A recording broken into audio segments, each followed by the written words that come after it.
فلا تقتلوا اولادکم من خشیت املاق، دونوں قراءت ہے، 8ویں پارے میں بھی ہے اور 15ویں میں بھی ہے۔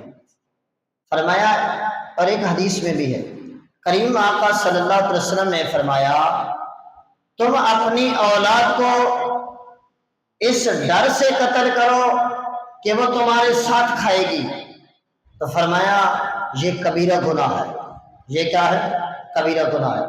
ہمارے معاشرے میں خیر آج کے لیے بہت زیادہ ہے، وہ جی فلاں نے بھوک سے تنگ آ کر خود بھی خودکشی کر لی اور بچوں کو بھی مار دیا۔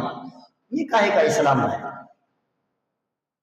ٹھیک ہے، اگر مہنگائی اپنی جگہ پر ہے تو محنت بھی تو اپنی جگہ پر ہے نا یار۔ کیا ساری دنیا نہیں رہ رہی؟ ساری دنیا رہ رہی ہے۔ ساری دنیا نہیں کھا رہی، ساری دنیا کھا رہی ہے، اور دینے والی رب کی ذات ہے۔ ہاں وہ امتحان تو ہر ایک کو ڈالتا ہے، تو فرمایا اپنی اولاد کو قتل نہ کرو۔